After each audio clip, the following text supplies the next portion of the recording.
जर्जर के लघु सचिवालय में आम आदमी पार्टी के कार्यकर्ताओं ने नीट परीक्षा के विरोध में सरकार के खिलाफ जमकर विरोध प्रदर्शन करते हुए नारेबाजी की।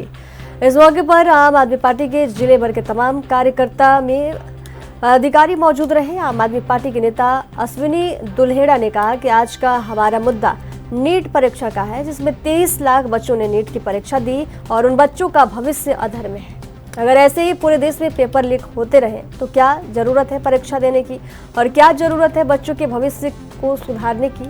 और अब तीसरी बार मोदी सरकार बनते ही पेपर लीक जैसी घटनाएं सामने आई और परीक्षाओं का मजाक बनाया गया।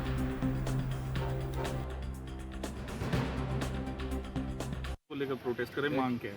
देखिए भाई साहब, मुद्दा ये है कि आज 23 लाख जो बच्चे हैं जिन्होंने नीट का एग्ज़ाम दिया, आज उनका भविष्य अधर में है। अगर ऐसे ही पूरे देश में पेपर लीक होते रहे तो फिर क्या तो ज़रूरत है किसी परीक्षा को देने की, और क्या ज़रूरत रह जाती फिर भविष्य को संवारने की। क्योंकि आज जिस तरीके के हालात, अब ये नई नवेली सरकार फिर से तीसरी बार अभी मोदी सरकार बनेगी, अब ये एनडीए की सरकार भी बन गई। अब तो ये जो पेपर घोटाले मजाक कर रखा है बिल्कुल कि 40-40 लाख रुपए में पेपर सेट करके और बच्चों का और पूरे जो उनके माता पिता हैं और सबके पूरे देश की भावनाओं के साथ जो खिलवाड़ किया गया है, अगर भाई इस पे प्रशासन को जवाब देना चाहिए, इस सरकार को जवाब देना चाहिए कि हर बार जो ये पेपर लीक होते हैं, कितनी बार तो पिछली सरकार जो भी इनकी रही, कितने बार जब हुए, अब नई नवेली सरकार हुई है, वो भी शुरुआत यहाँ से घोटालों से ही शुरुआत हुई है। शर्म की बात इनके लिए। अभी भाई कम से कम अब तो नई सरकार बनी थी, अभी नई सरकार बनते ही भी घोटाला शुरू हो गया, तो मतलब कहाँ आदमी विश्वास करे और किस बात पे जाकर के ये बात आदमी माने कि भाई हम सुरक्षित है, हमारे बच्चे सुरक्षित है, उनका भविष्य सुरक्षित है। ये बहुत ही शर्म की बात है।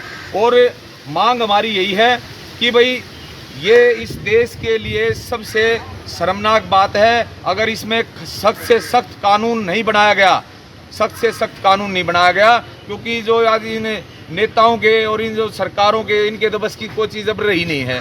अगर भाई ये जो पेपर लीक वगैरह रोज़ की कहानी है, चाहे आप किसी नौकरी का पेपर दे लो वो लीक, किसी उसके लिए पेपर दे लो वो लीक, चाहे यूपीएससी का पेपर दे लो उसमें भी संख्या, चाहे नीट का एग्ज़ाम दे लो उसमें भी संख्या।